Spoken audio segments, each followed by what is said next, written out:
Κύπριος έχει συναίσθηση. Απλά πρέπει να το ξυπνήσουμε. Νομίζω και μεταξύ μας λίγο μάθαμε ο ένας που τον άλλον ότι ταυτιζόμαστε σε πάρα πολλά κομμάτια. Αλλά στο τέλος της ημέρας οι αγώνες είναι ήδη. Νομίζω άμα ξεκινάς με τη βάση ότι τα ανθρώπινα δικαιώματα για όλους τους ανθρώπους και με τη βάση να είσαι έτοιμος να ακούσεις και να κάνεις διάλογο και να διεκδικήσεις και να καταλάβεις στη διεκδίκηση. Οφείλω να πω ότι οι γυναίκες άνοιξαν τον δρόμο. Στον χρόνο του αθλητισμού, στα διοικητικά, ήταν για μένα που για πρώτη φορά ίσως ήρθαν αντιμέτωποι με το είσαι γυναίκα, είναι που ξέρεις εσύ που μάπαν.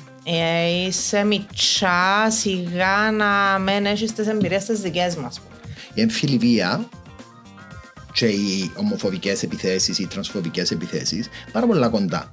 Διότι είναι μια επίθεση εναντίον κάποιου που είναι ευάλωτος, είτε λόγω του φύλου του, είτε του σεξουαλικού προσανατολισμού του, που πιστεύω ότι τα φεμινιστικά και τα ΛΟΑΤΚΙ κινήματα είναι τούτο που θέλουν να αναδείξουν. Ενώ ότι στο τέλος της ημέρας υπάρχει μια μάζα η οποία ακόμα νιώθει ανωτερότητα. Άρα ο σεξισμός ή ο ετεροσεξισμός υφίσταται.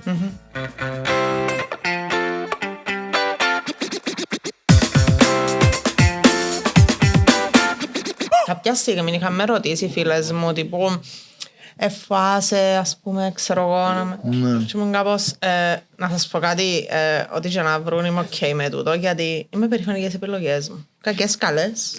Και λέγοντας αυτό, Άννα μου, αφού κάνουμε τις συζητήσεις και μεταξύ μας πολύ συχνά, πυκνά, θέλω να σε καλωσορίσω στο IgnitedPower, ένα πρόγραμμα που συμμετέχει η οργάνωσή μας, η ACCEPT.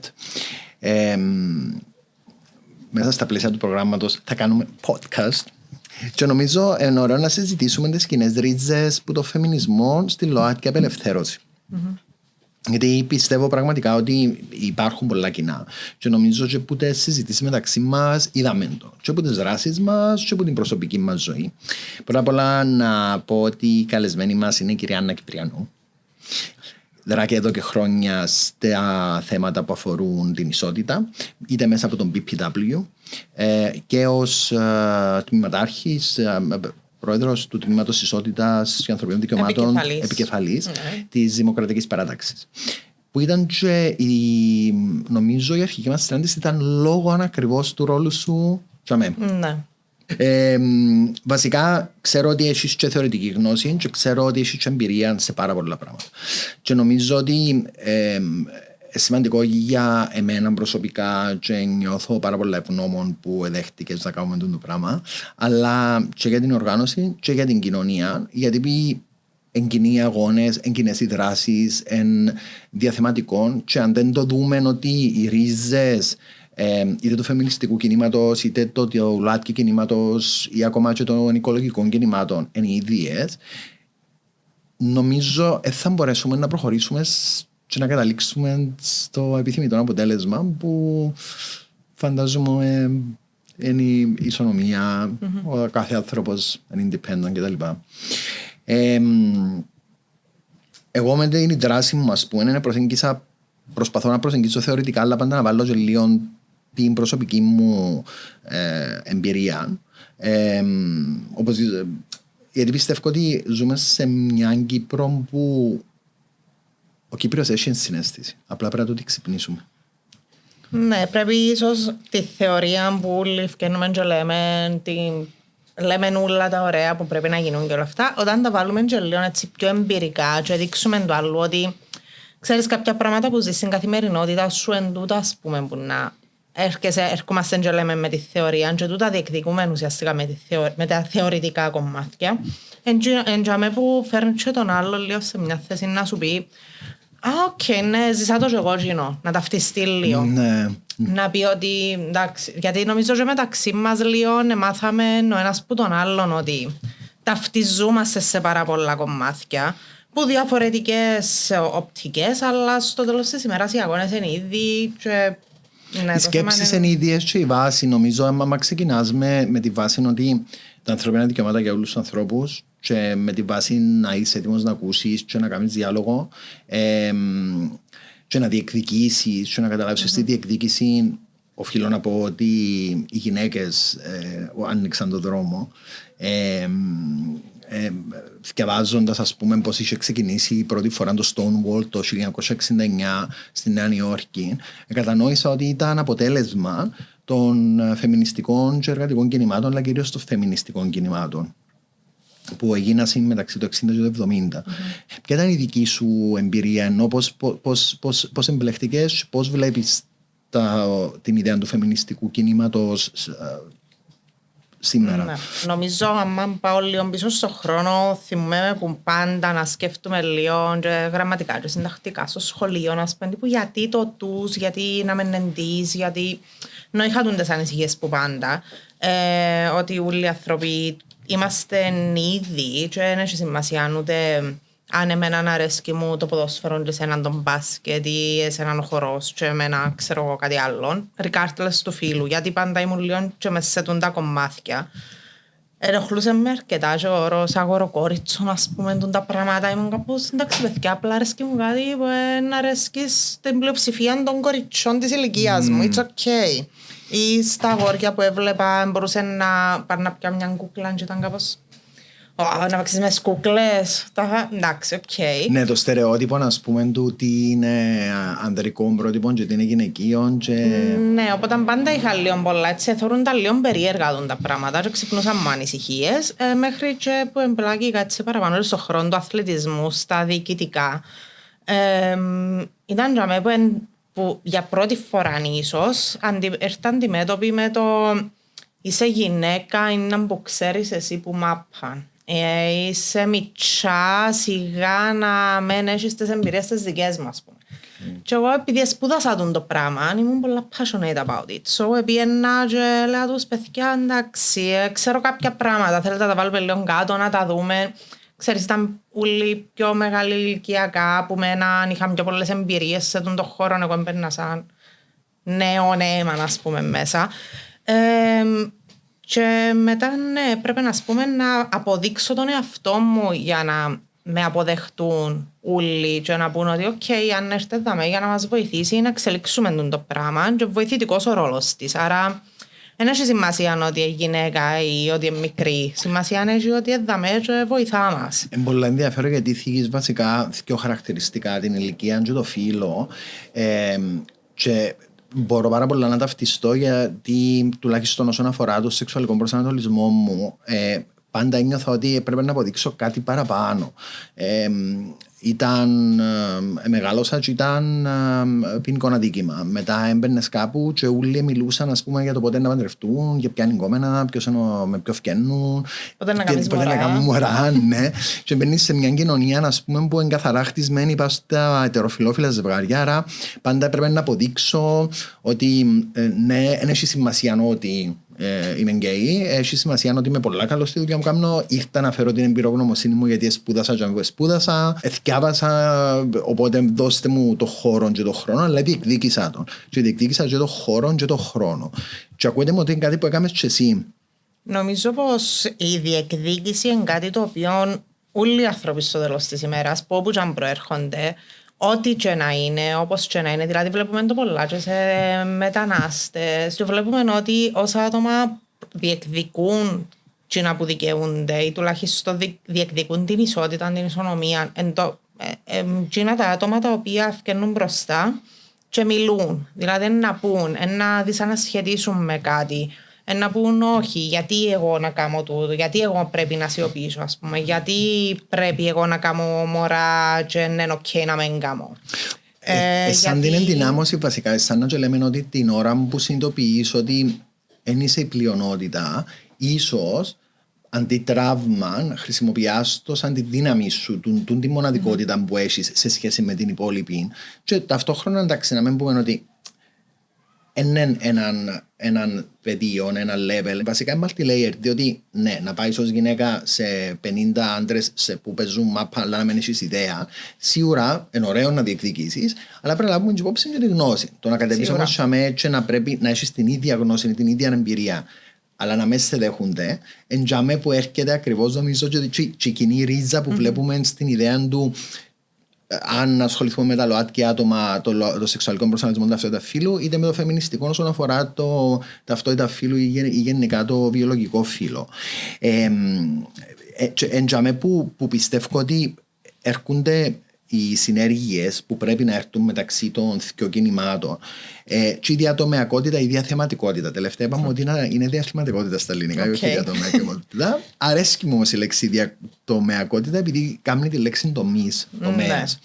Εγώ νομίζω ότι η κυπριακή κοινωνία είναι ότι ενέχει και κατανοεί τη διατομεακότητα. Δηλαδή για μένα είναι ότι μπορεί να καταλάβει κάποιος όταν λέω το φύλο του ατόμου, ξέρω εγώ, είναι μια γυναίκα που είναι ετεροφιλόφιλη, η οποία όμως ντύνεται με ρούχα που κάποιος θα νόμιζε ότι πρέπει να φορούν μόνο οι άντρες. Και όντως εντός οι διεκδικήσεις που κάνουμε το φεμινιστικό κίνημα, το 60-70 που κατεβαίναν με τα παντελόνια. Και καλή ώρα είχα και συζήτηση με έναν βουλευτή και είναι στα Ερτζιανά η συζήτηση μου, που μιλώ για την προοδευτικότητα το 60-70, ότι ας πούμε οι γυναίκες φορούσαν τα παντελόνια και θεωρείται κάτι πολλά θρασί.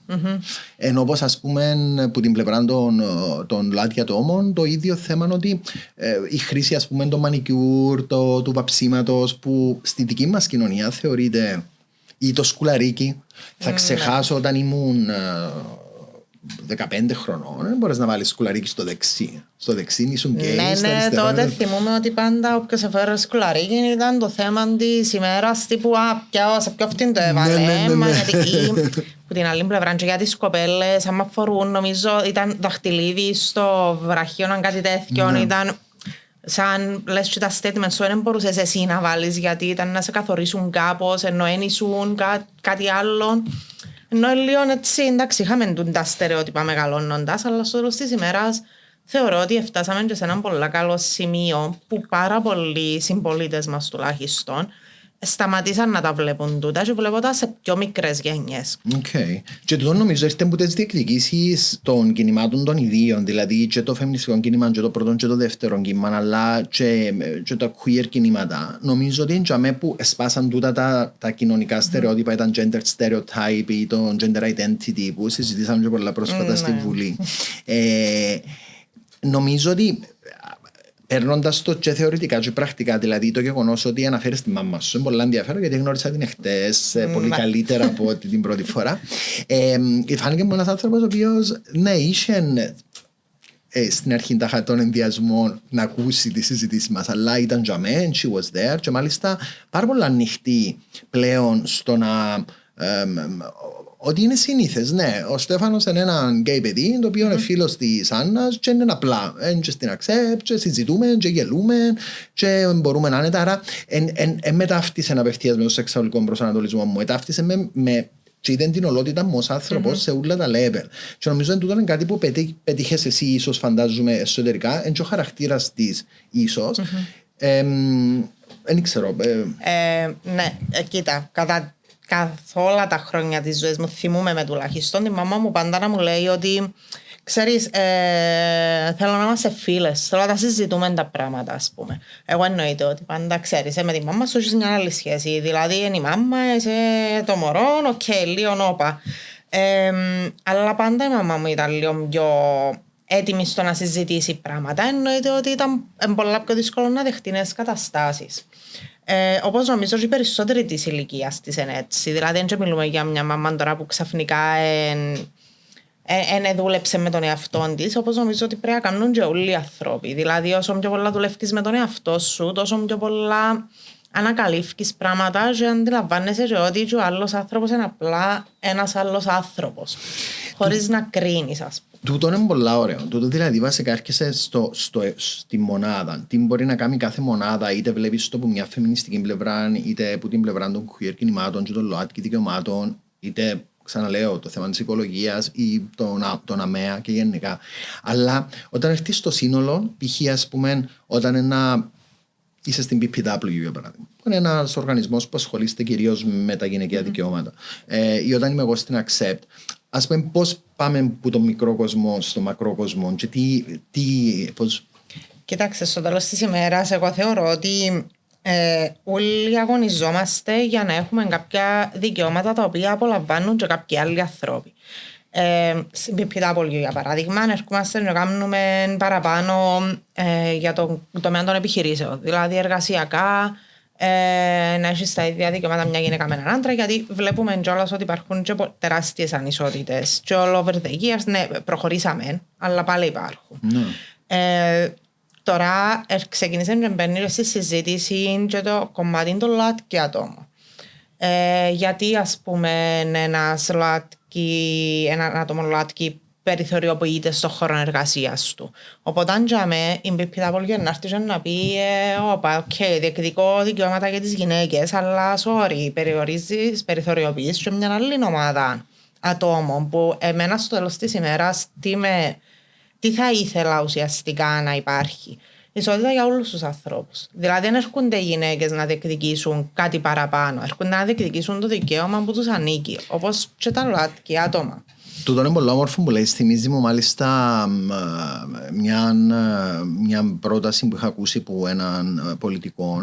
Υπάρχει και θεωρία είναι ότι δεν έρχεσαι ποτέ να πιάσεις τα δικαιώματα από τους άλλους. Actually το ότι έρχεσαι είναι ότι συμπληρώνεις βασικά την κλίμακα για να είσαι στο ίσο level με κάποιον άτομο. Κάποιες φορές, βέβαια, μα μιλούμε για ευάλωτες ομάδες ή ομάδες οι οποίες είναι περιθωριοποιημένες, ίσως χρειάζεται και κάποιοι λένε το υπερδικαίωμα, αλλά δεν είναι υπερδικαίωμα το να προστατεύσεις. Π.χ. ένα ωραίο παράδειγμα είναι η έμφυλη βία. Η έμφυλη βία και οι ομοφοβικές επιθέσεις ή τρανσφοβικές επιθέσεις πάρα πολλά κοντά. Διότι είναι μια επίθεση εναντίον κάποιου που είναι ευάλωτος, είτε λόγω του φύλου του, είτε του σεξουαλικού προσανατολισμού του, που πιστεύω ότι τα φεμινιστικά και τα ΛΟΑΤΚΙ κινήματα είναι τούτο που θέλουν να αναδείξουν. Ενώ ότι στο τέλος της ημέρας υπάρχει μια μάζα η οποία ακόμα νιώθει ανωτερότητα. Άρα ο σεξισμός ή ο ετεροσεξισμός υφίσταται. Και sorry που να σε διακόψω, αλλά πολλές φορές ερχόμαστε σαν μια γυναίκα που ασχολείται ας πούμε με τούτα όλα τα ζητήματα. Πολλές φορές εγώ θα έρθω να διεκδικήσω μόνο για μια γυναίκα κάτι, να διεκδικήσω για όλες τις ομάδες που δέχονται επίθεση. Γιατί για μένα οποιοςδήποτε μπορεί να ταυτιστεί. Είναι εσύ, είναι το παιδί σου, είναι ο φίλος σου, είναι έναν άτομο του περιγύρου σου. Οπότε στο τέλος της ημέρας ερχόμαστε όλοι και λέμε παιδιά, τούτο είναι λάθος. Ας πούμε και εγώ πολλές φορές κατέβηκα από το αυτοκίνητο και ώσπου να πάω σπίτι κοίταζα δεξιά και αριστερά μπας και επιτεθεί μου κάποιος ας πούμε. Το ίδιο φαντάζομαι και για τα άτομα ΛΟΑΤΚΙ νιώθουν το πράγμα. Μπορεί που διαφορετικές οπτικές. Εγώ γιατί είμαι γυναίκα, ένα ΛΟΑΤΚΙ άτομο λόγω της σεξουαλικότητας του ή λόγω του λόγω του τι φορούμε. Και ηθικιό λόγω του τι φορούμε. Τύπου να βάλω μια φούστα να προσέξω να μην είναι αρκετά κοντή, να με βάλω κάτι που να φαίνεται too much. Γιατί μπορεί να μου επιτεθεί οποιοσδήποτε. Ότι έρχεται το θύμα βασικά και προσπαθεί να δημιουργήσει ένα πλαίσιο να προστατεύσει τον εαυτό του. Άρα τι έρχομαστε και λέμε είναι ότι, που είπαμε πριν, ότι και εσείς και εμείς, βασικά είσαστε εσείς και εμείς, είμαστε μαζί, είμαστε ένα. Διότι διατομεακά που το βλέπουμε και μόλις το δούμε διατομεακά, δηλαδή ότι μέσα στην ACCEPT για παράδειγμα και στο ΛΟΑΤΚΙ κίνημα δεν μπορώ να δω έναν άτομο και να πω τούτο είναι απλά γκέι, τούτο είναι ένας άντρας, βιολογικού φύλου άντρας, το κοινωνικό του φύλου άντρας, άρα cisgender, όμως είναι 18 χρονών, η έκφραση του θα μπορούσε στο στερεοτυπικό να είναι και είναι ξέρω εγώ αμφιφιλόφιλος, bisexual.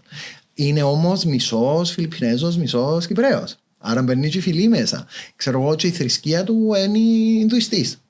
Είναι πάρα πολλά τα layer. Άρα μόνο να το δούμε με μια διατομεακή διαθεματική ματιά και καταλάβουμε ότι τελικά μόνο με τη συνέργεια όλων των κινημάτων μπορούμε να πετύχουμε να βλέπουμε τον άλλον ως άνθρωπο.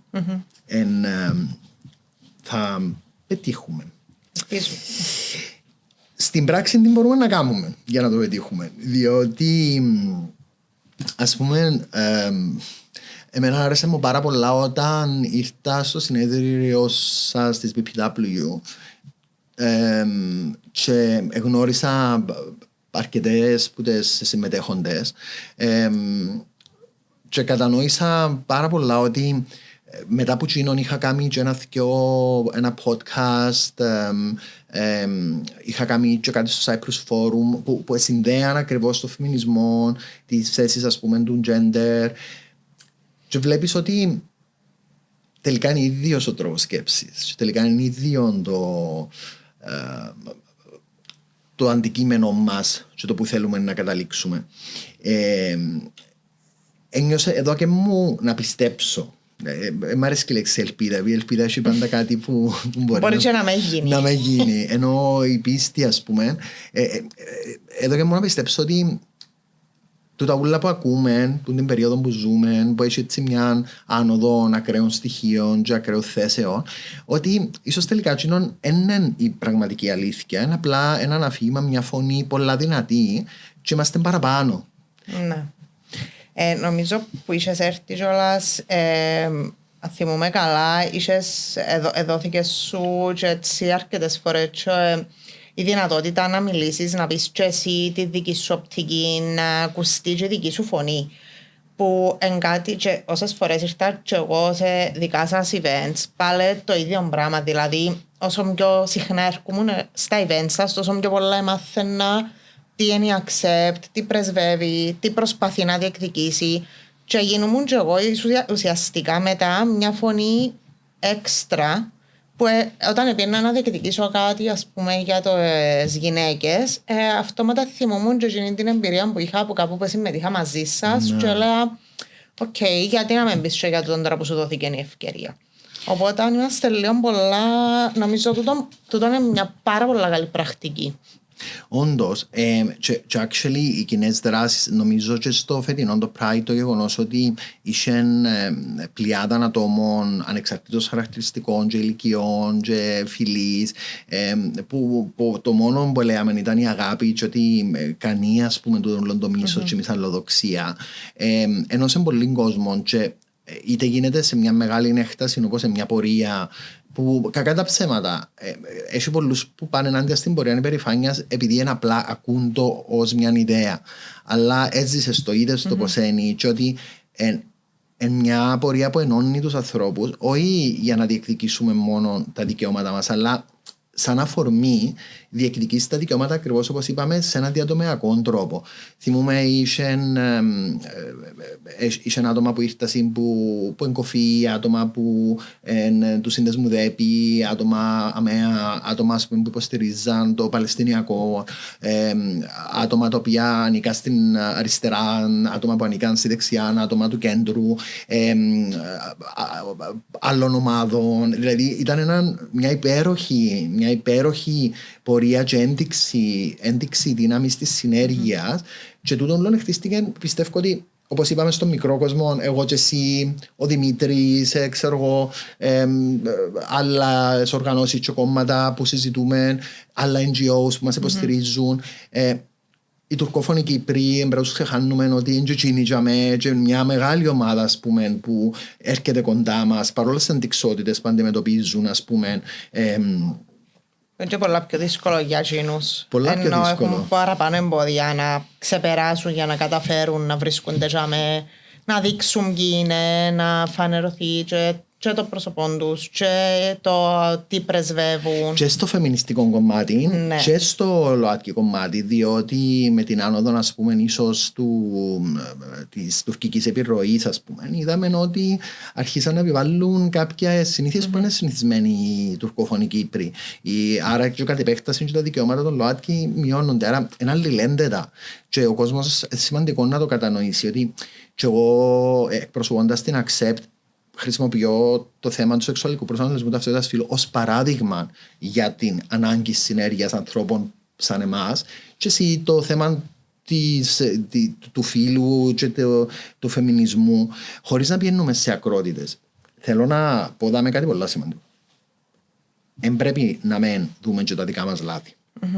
Δηλαδή στην πράξη, είναι πολλά όμορφα τούτα που είπαμε σαν βήματα να γίνονται, δηλαδή workshops, πορείες, συζητήσεις, αλλά να δούμε και το reflection ότι και από την πλευρά του φεμινισμού αλλά και από την πλευρά των queer κινημάτων έχουμε κάνει και εμείς τα λάθη μας. Εντάξει, είδαμε λίγο κάθε τι, για μένα τουλάχιστον, κάθε τι ακραίο εμπεριέχει τον κίνδυνο να γίνουν και λάθη, να παρουσιαστείς σαν κάτι που δεν είσαι στο τέλος της ημέρας. Και έχουμε δει ότι κάθε τι ακραίο συνήθως πολεμείται. Ναι. Οπότε και τα φεμινιστικά κινήματα, ας πούμε να μιλήσω λίγο πιο βιωματικά πάλι, εγώ χρησιμοποιώ ποτέ τον όρο φεμινίστρια. Και ο λόγος που δεν το κάνω είναι γιατί διεκδικώ και εγώ δικαιώματα για τις γυναίκες. Ο λόγος που δεν το κάνω είναι επειδή τούτος ο ορισμός φεμινίστρια εμπεριέχει και κάτι που είναι λίγο ακραίο στα αυτιά πολλού κόσμου, σε πάρα πολλοί κόσμο. Οπότε και σε λίγο να βρεις άλλες λέξεις για να μην παρουσιαστείς σαν κάτι που στο τέλος της ημέρας είναι να ακουστεί ακραίο σε κάποιον που μπορεί να μην ξέρει κάποια πράγματα, μπορεί απλά να άκουσε κάτι. Οπότε λίγο μπαίνει εννοείται και σε τα κινήματα όταν διεκδικείς πράγματα συνέχεια και φτάνεις μετά στο άκρο και διεκδικείς και προσπαθείς να καπελώσεις στο τέλος της ημέρας και άλλα πράγματα και άλλες ομάδες πληθυσμού. Και άμα έρχεσαι να πεις ότι όπα κάπου ίσως να έχω λίγο λάθος δάμε, ας πάω ένα βήμα πίσω να δω και άμα να έρθω να διεκδικήσω παραπάνω πράγματα. Και νομίζω ότι την πρώτη φορά που είχαμε βρεθεί συζητούσαμε για την ιδέα την Κύπρο και πώς φανταζόμαστε το πράγμα να λειτουργεί και την κοινωνία μας σε 10 χρόνια και πώς πρέπει να είναι. Και μετά ήρθα, νομίζω είχα σου πει να σου πω κάτι Στέφανε μου, νομίζω step at a time. Και κοιτάξες με και ήσουν κάπως ναι, step at a time, έχεις δίκιο, συμφωνώ. Ναι. Βήμα-βήμα γίνεται η επανάσταση. Ναι. Και εν τούτον ακριβώς που λέγεις ενώ ότι ούτε εγώ χρησιμοποιώ την λέξη ακτιβιστής και ακριβώς για τον ίδιο λόγο ενώ ότι θεωρώ ότι στην προσπάθεια των κινημάτων να φτάσουν κάπου δόθηκαν κάποιες χαρακτηριστικά μόνο με την ιδέα της λέξης, το οποίο εγκρίμα να χάνουμε την ουσία επειδή η λέξη περιλαμβάνει στο μυαλό του οποιοδήποτε και κάποια αρνητικά. Εγώ είμαι πολλά περήφανος που σε εγνώρισα και περήφανος που συνεχίζουμε να δουλεύουμε μαζί είτε στο μικρό κόσμο μας είτε στο μακρό κόσμο. Και πιστεύω ότι άμα γνωρίζει ο καθένας την ιστορία του άλλου, των πόνων, τα βιώματα του, δημιουργείς ας πούμε μια πιο ανθεκτική συμμαχία. Και ξαναλέω, είτε στο προσωπικό, είτε σε ατομικό, είτε σε συλλογικό επίπεδο. Και πάμε στην καθημερινότητα μετά και λέμε, μπορεί να γίνει το πράγμα. Πώς βλέπεις εσύ τα πράγματα, πώς βλέπεις την Κύπρο σήμερα, πώς βλέπεις πού είμαστε? Κοίτα, πάντα είμαι ένας άνθρωπος ο οποίος δεν μ' αρέσει ποτέ να λαλώ ότι η κοινωνία μας έχει προβλήματα, είναι έτοιμοι, ζούμε σε μια κατάσταση χάλια κτλ. Σίγουρα η κοινωνία έκαμε βήματα μπροστά. Σίγουρα δεν είμαστε στο ίδιο σημείο που ήμασταν τη δεκαετία του 60, του 70. Έχουμε προοδεύσει. Ακούω ακόμα και οι ανησυχίες του κόσμου και το να διερωτούνται πώς πρέπει να μιλήσουν σε κάποιον για να μην τον κάνουν να στεναχωρηθεί, να πληγωθεί. Εγώ βλέπω συνεχή πρόοδο. Σίγουρα έχουμε πάρα πολλά πράγματα να κάνουμε και σίγουρα πρέπει να γίνουν ακόμα παραπάνω πράγματα που απόψη κάτι που δεν συζήτησαμε και να θέλω να το πω στον τομέα της εκπαίδευσης. Νομίζω πρέπει το πράγμα να ξεκινήσει από το σχολείο να γίνεται. Δηλαδή κάτι που έζησα τουλάχιστον το προηγούμενο καλοκαίρι ήταν το ανιψάκι μου 12 χρονών να συζητά με τον αδερφόν του και να του λέει εγώ ξέρω γιατί είπε μου η ξαδερφή μας που ήρθαν από την Αγγλία και λέω του όπα τι σου είπα γιατί ξέρουν. Και κάπως κάνουν μάθημα στο σχολείο. Για τι θέμα μιλούμε? Για τα LGBTQ rights, τι σημαίνουν, ακόμα και από το πιο βασικό, τι σημαίνουν τα γράμματα LGBTQ, ας πούμε. Που ούτε και εγώ θυμάσαι ότι είχα σε ρωτήσει σε μια από τις συναντήσεις μας, εξηγά μου λίγο να μην κάνω κάποιο λάθος, γιατί δεν τα ξέρω και θέλω να μάθω. Και αν δεν το έψαχνα και αν δεν είχα εσένα να μου πεις, θα το ξέρα. Οπότε ναι, λέω, νομίζω ότι στον τομέα της εκπαίδευσης πρέπει να τα δούμε τα ζητήματα, γιατί στην κοινωνία μας υπάρχουν και πρέπει κάποια στιγμή να σταματήσουμε να αιωρούνται απαντήσεις και ερωτήσεις και να με ξέρουμε. Νομίζω ότι τον έρχεται ένα πολύ ενδιαφέρον point που λες, διότι με τούτο το αφήγημα μιας woke agenda ενός αρώτου χεριού που ήρθε και δημιουργήθηκε και επανέβηκε για να αλλάξει την κοινωνία κτλ. Πρέπει να το πούμε στη κάμερα αν έχουμε καμία ατζέντα. Το βασικό. Εμείς λέμε την αλήθεια. Και όπως είπες πολλά σωστά, υπάρχουν άτομα τα οποία είναι ΛΟΑΤΚΙ. Σίγουρα πρέπει να είμαστε πολλά προσεκτικοί όσον αφορά τα παιδιά, αναλόγως με την ηλικία και αναλόγως με το επίπεδο είναι και το τι πρέπει να μεταφέρεται. Υπάρχουν πάρα πολλοί ειδικοί που το γνωρίζουν και έχουν βγάλει προγράμματα. Χώρες όπως τη Φιλανδία, χώρες όπως τη Σουηδία ή ακόμα και τότε στην Αγγλία το Sexual and Relationship Education που έχουν. Και ξεκινά και πιάνει ένα μωρό που 3 χρονών και λέει τούτον είναι το τρανς. Ένα έτσι πράγμα. Και απλά γίνονται εκφοβισμοί για τα θέματα, ενώ η εκπαίδευση πρέπει ακριβώς να ξεκινά να βάλει μέσα την συναίσθηση, να συνειδητοποιήσει το ότι υπάρχουν άτομα τα οποία, ναι, η γυναίκα μπορεί να θεωρηθεί ευάλωτο μέρος της κοινωνίας, αλλά σε έναν άλλο σύνολο μπορεί να μην είναι επειδή το φίλο της γυναίκα, μπορεί να είναι επειδή είναι μετανάστρια, μπορεί να είναι επειδή χαμηλού ιδιωτικού επίπεδου, μπορεί να είναι επειδή έχει συμφωνία φίλου, μπορεί να είναι πάρα πολύ, μπορεί επειδή κόψε τα μαλλιά με τον τρόπο. Είναι το ίδιο και με το ΛΟΑΤΚΙ άτομα. Δηλαδή, δεν σημαίνει ότι κάνουν bullying κάποιου επειδή είναι γκέι. Πολλές φορές μπορεί να το κάνουν επειδή χοντρός, μπορεί να το κάνουν και να μην είναι τζίνο. Είναι πάρα πολύ σημαντική εκπαίδευση. Και όχι μόνο των παιδιών. Ναι. Εντάξει, το να εκπαιδεύσεις ενήλικες είναι ακόμα πιο δύσκολο να ξέρεις. Ναι. Σεμινάρια, να τους... Εγώ σκεφτούμε διάφορα κατά καιρούς, τύπου τι μπορείς να προτείνεις, ας πούμε, πώς να το κάνεις. Πρέπει να δώσεις κάποιον κίνητρο για να πάει ο ενήλικας να περάσει από τα σεμινάρια, να δει τι εντούν τα πράγματα, να μάθει λίγο. Πώς απαντώ σε μια ερώτηση δύσκολη που μπορεί να μου κάνει ένα μωρό. Γιατί ναι. Κάμνουν τα. Κοίταξε, η Αυστραλία κατέληξε τώρα, είδες το ότι έκοψε το ίντερνετ για μωρά για άτομα 116. Φτάσαν σε ένα τέτοιο σημείο, διότι όντως ο αλγόριθμος δημιουργεί τεράστιες ερωτήσεις και ερωτήματα, και μπορεί να μην είμαστε και έτοιμοι η γενιά μας να απαντήσει στα παιδιά μας. Αν δεν είμαστε έτοιμοι όμως, πρέπει να αναλάβουμε την ευθύνη μας και να μάθουμε πώς να διαχειριζόμαστε κάποια πράγματα, γιατί εντιαμέ πληροφορία. Ακριβώς. Θυμάσαι χτες όταν γιορτή σου, ναι. Το πιάσαν το ύφος ο Στεφάνος, το οποίο κάτι έκαμα. Ναι. Και μπορείς το βίντεο να με φαίνεται ότι είναι χτες, την ημέρα που ήταν η γιορτή σου. Ναι. Λοιπόν, την ημέρα που ήταν η γιορτή σου, έστειλες μου την πρόσκληση να έρθει στο σπίτι σου. Ναι. Λοιπόν, δεν ξέρω αν θα φανεί, αλλά είχα μια ιδέα να σε ρωτήσω. Λοιπόν, η κάμερα δεν ξέρω αν βλέπει, αλλά η Άννα στη φωτογραφία, στη κάλεσμα, είχε βάλει την ίδια όταν ήταν 1 χρονού. Νομίζω, ναι, πρέπει ενώσει λίγο, μπορεί και πιο λίγο. Λοιπόν, θυμήθου την Άννα που ήταν τόσο. Τι είναι να της ελάλες της Άννας? Η Άννα σήμερα τι είναι να λάλε σε τσίνον το μωράκι? Έχω πάρα πολλά πράγματα να πω. Τι είναι να έλα σε τσίνον το μωράκι? Να σου πω κάτι, να της έλεγα ότι είμαι περήφανη. Ωραίο. Και νομίζω είναι κάτι που δεν το λέμε συχνά στον εαυτό μας. Δηλαδή συνήθως είμαστε λίγο να κάνω και εν σταματάς κάπου και να πεις τι έκανα ως τώρα, που έφτασα, τι άνθρωπος είμαι μέχρι σήμερα, είμαι ok με τον εαυτό μου, δέχομαι τα πράγματα που έκανα, είμαι περήφανη για κάποια που έκανα, ίσως να άλλασα και κάποια άλλα. Αλλά στο τέλος της ημέρας νομίζω όλοι πρέπει να γυρίσουμε πίσω και να πούμε στον εαυτό μας αν είμαστε περήφανοι για εκείνον ή όχι. Αλλά επειδή μου έκαμε στον το πράγμα και βάλες με σε τον τόπο. Θύμισες μου ότι πιο παγιά που κουβεντιάζαμε και συζητήσαμε διάφορα. Έχεις μου στείλει μια φωτογραφία. Έχεις η φωτογραφία. Ναι, θέλω την εύρω, αφήνεις. Τέλος πάντων, εγώ θέλω να τη δείξω, αν ξέρω που δείχνω. Pero εκείνη που με την αδερφή μου που έχεις. Ναι.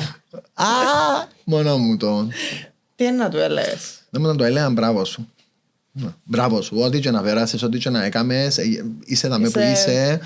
Και όντως είπες το πολλά σωστά, περήφανος, γιατί νομίζω ότι είναι σημαντικό να καταλάβει και ο Στέφανος και εγώ και όλοι μας ότι οι δυσκολίες έρχονται και να υπάρχουν πάντα, αλλά πάντα υπάρχουν και άλλα άτομα που μπορείς να είσαι δίπλα τους και να, αν δεν έρθουν κοντά σου, να πάει να τα βρεις εσύ. Το που είπαμε, η συνέργεια. Χρειάζεται να ταυτιστείς τόσο με ένα από τα χαρακτηριστικά σου και να σε διαλύσεις. Είναι το ένα χαρακτηριστικό, μπορεί μαζί με όλα τα υπόλοιπα να στήσει έναν υπέροχο άνθρωπο. Και τούτα τα βήματα είναι που κάνουμε ως οργάνωση και προσπαθούμε να ενδυναμώσουμε, κάνουμε τα και εσείς, και βλέπω και την προσπάθεια μέσα από την πολιτική σου στα διδρομία, στο πόσο βοηθάς και πόσο θέλεις να ενημερώσεις και να περάσουμε τα μηνύματα και στην πολιτεία. Γιατί αφήκαμε την έξω από τη συζήτηση, αλλά η πολιτεία... Ένα κεφάλαιο μόνοι ότι μπορεί να μιλούμε ώρες. Είναι να μπορούσαμε να μιλήσουμε ώρες, αλλά πρέπει να το πούμε ότι στην πράξη οφείλουμε, αν η πολιτεία δεν μπορεί να αλλάξει, η κοινωνία των πολιτών και η κοινωνία μπορεί να τους αλλάξει. Και πρέπει το μήνυμα να είναι ξεκάθαρο. Και είδαμε το στην πράξη. Και γι' αυτό είναι να συνεχίσουμε να κάνουμε και την πορεία υπερηφάνειας, ως αγάπη, ως συνέργεια, να κάνουμε τα workshop, να είμαστε με δίπλα από τον άλλον. Και έρχονται εκλογές, και είναι πολύ σημαντικό ο κόσμος που καταλαβαίνει τι λέμε να πάει να ψηφίσει. Η ψήφος είναι η φωνή μας αυτή τη στιγμή για τα επόμενα 5 χρόνια σε την κρίσιμη στιγμή. Και γι' αυτό για μένα το όραμα μου και το τι να πετύχουμε, επειδή είναι ένα απλά όραμα, εντάξει, είναι ένα μέλλον για μια Κύπρο που χρειάζεται κανένας να χώνεται. Κανένας. Για οτιδήποτε. Εγώ για μένα θέλω να μπορώ να περπατά κάποιος και να κρατά το χέρι του συντρόφου του και να πούμε ούλη μάνα μου τους τι αγαπημένη είναι. Και δεν θέλω και δεν μου αρέσει και να γυρίσω από την άλλη γιατί σέβομαι. Θέλω ας πούμε τα φεμινιστικά ΛΟΑΤΚΙ κινήματα που να συνεχίζουν να τροφοδοτούν έναν το άλλο, όχι για να ζούμε με ανοχή, αλλά για να είμαστε αξιοπρεπείς και άνθρωποι ρε πάνω πολλά. Το πιο σημαντικό. Ναι. Εγώ έναν όραμα που έχω και ποτέ πάντα λίγο σκέφτομαι θα το πω, γιατί ακούγεται, μπορεί να ακουστεί και λίγο κάπως, εν το ότι ζω για τη μέρα που δεν θα χρειάζεται να υπάρχουν κινήματα που να διεκδικούν δικαιώματα. Και εγώ για τη μέρα που δεν θα υπάρχει πορεία υπερηφάνειας, γιατί δεν θα χρειάζεται. Δεν χρειάζεται. Ναι. Αυτά. Χάρηκα να μου καλή που τα είπαμε έτσι. Μπορώ. Είπαμε τόσο κάμερα τώρα. Ναι. Και θα συνεχίσουμε. Ευχαριστούμε πάρα πολύ. Εγώ ευχαριστώ. Να είστε καλά. Να συνεχίσετε το που κάνετε. Γιατί είναι πάρα πολύ σημαντικό. Να σας έχουμε δίπλα μας και όσοι μας ακούν να ξέρουν ότι μπορούν να μας προσεγγίσουν και ότι χρειαζόμαστε τη συνέργεια. Ο καθένας μπορεί να βάλει το λιθαράκι του με τρόπους που δεν το καταλαβαίνει. Ακόμα και η κουβέντα στην γιαγιά, στο καφενείο, στο καφέ, τεράστια διαφορά που κάνει. Ρε. Και να αποδομήσουμε επιτέλους τα κουτούθια και τους τίτλους και τα λοιπά και να θεωρούμε τον άλλον απέναντι μας ως άνθρωπο. Τούτο είναι πιο σημαντικό. Αυτά. Ευχαριστώ.